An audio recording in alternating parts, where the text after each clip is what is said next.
ಶಿಂಶುಪಾಮರನಯ್ಯಲಿ ಕುಳಿತು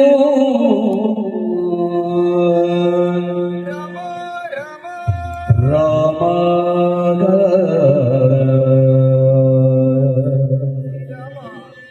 ರಾಘವನ ಚಿಂತಿಸುವ ಜಾನಕಿಯ ಕಂಡನ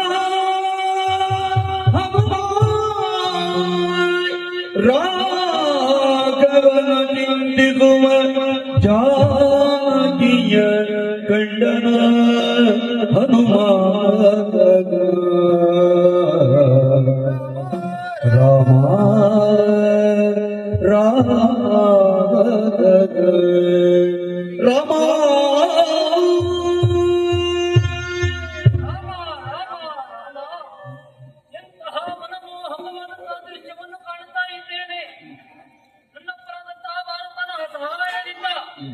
ಅಶೋಕ ಅವನವನ್ನು ಬಂದು ಸೇರಿದವನಿದ್ದೇನೆ. ಇಲ್ಲೇ ನೋಡಿದಂತಾದರೆ ಶಿಂಶುಪ ಮರದಡಿಯಲ್ಲಿ ಸೀತಾ ಮಾತೆ ಇರುವುದನ್ನು ಕಂಡಿದ್ದೇನೆ. ರಾಮ ರಾಮ ರಾಮ ಎನ್ನುವ ಹಾಗೆ ಧ್ಯಾನ ಮಾಡುವಂತಹ ಬಗೆಯನ್ನು ಕಂಡಿದ್ದೇನೆ. ಧನ್ಯನಾದೆ, ನನ್ನ ಜೀವನವೇ ಪಾವನವಾಯಿತು ಅಂತ ಹೇಳಿದರೂ ತಪ್ಪಾಗಲಿಕ್ಕಿಲ್ಲ. ಸರಿ ಸರಿ, ಧ್ಯಾನವನ್ನೇ ಮಾಡ್ತಾ ಇದ್ದಾರೆ. ಅದೇನೋ ಕೇಳ್ತಾ ಇದ್ದು, ಹೋ ಹೋ ಹೋ ಹೋ, ರಕ್ಕಸರು ಈ ರಾತ್ರಿಯ ಸಂದರ್ಭದಲ್ಲಿ ಇದ್ದ ಬರ್ತಾ ಇದ್ದಾರೆ ಎನ್ನುವುದು ಸ್ಪಷ್ಟ. ನಾನಿದ್ದಂತಹ ಈರ ಅವರಿಗೆ ಗೊತ್ತಾಗ ಕೂಡದು. ಅದಕ್ಕಾಗಿ ಮರದ ಮೇಲಿಂದ ನೋಡಬೇಕು, ಹೀಗೆ ಅಲ್ಲ, ಸೂಕ್ಷ್ಮ ರೂಪವನ್ನು ತಡೆದು ಮರವನ್ನು ಏರಿಕೊಳ್ತೇವೆ.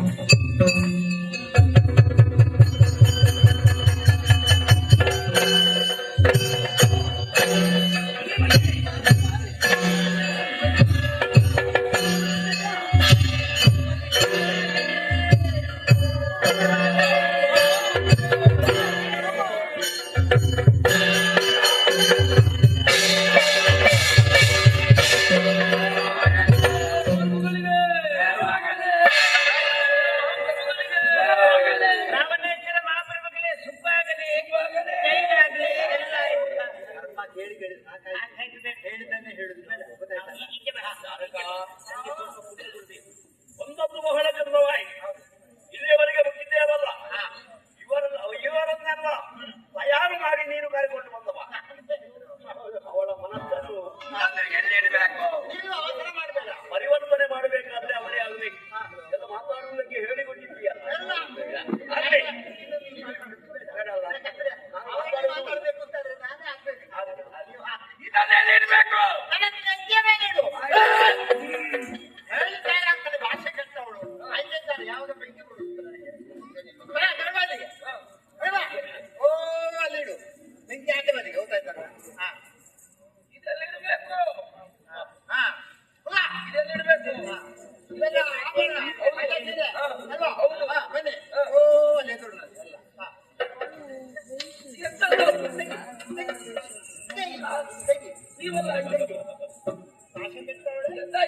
ಎಲ್ಲಿಗೆ ಬಂದದ್ದು ಗೊತ್ತುಂಟಾ?